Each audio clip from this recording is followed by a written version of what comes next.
Supreme court राय विरुद्ध आसंता 21 तारिख होगाकु भारत बंद को समर्थन करने को नर्ला आदिवासी और हरिजन संघर प्रस्तुति बैठक।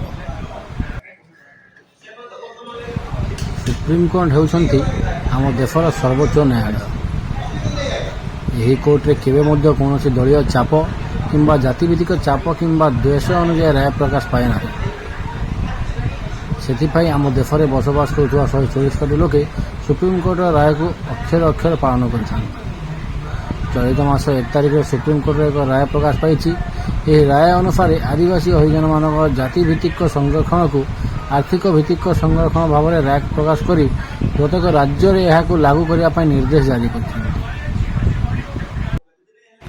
आर्थिक परिस्थिति स्वच्छल थिवा आदिवासी हरिजन मान परिवार को जातिभित्तिक संरक्षण न दे जो आदिवासी हरिजन मान परिवार आर्थिक परिस्थिति स्वच्छल नहीं से संरक्षण दिज्व बोली सुप्रीमकोर्ट राय प्रकाश कर।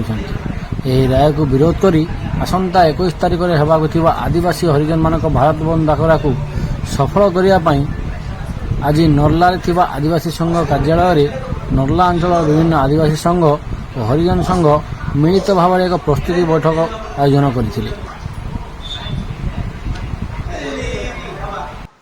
कलाहांडी अनिल कुमार को रिपोर्ट सत्यर स्वर।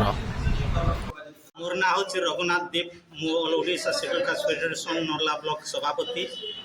गत तारीख 1/8/2024 मान्यवर सुप्रीमकोर्ट जो एसटी एससी मानकर जातिभित्तिक कोटा थिला से जातिभित्तिक कोटा को खंडन करी खत्म करी आर्थिक भित्तिक कोटा करिबा पई चेष्टा करिसंते एवं प्रत्येक राज्य को कहिसंते।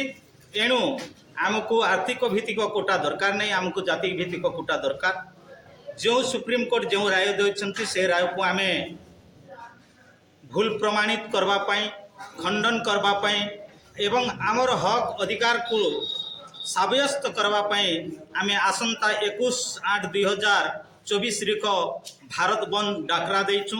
से आनुकूल्य रे आज नर्ला ब्लॉक रो एसटी एवं एससी समाज रो समस्त संघ मिसिकरी गोटे मिलित मंच करिछु, एसटी एससी मिलित मंच करिछु एवं ए मेसेजटा नर्ला ब्लॉक कहीं सारा भारत रो गली कंदी रे सब जगह रे प्रचार प्रसार हेबो एवं सुप्रीम कोर्ट एवं सरकार को मजबूर करिबो जे आमर हक अधिकार तांको जहाँ पूर्वर थिला ताहा देवाकू पड़िबो। से उद्देश्य नहीं आज नर्ला ब्लॉक रे ए मिलित मंच गठन करा जायछि।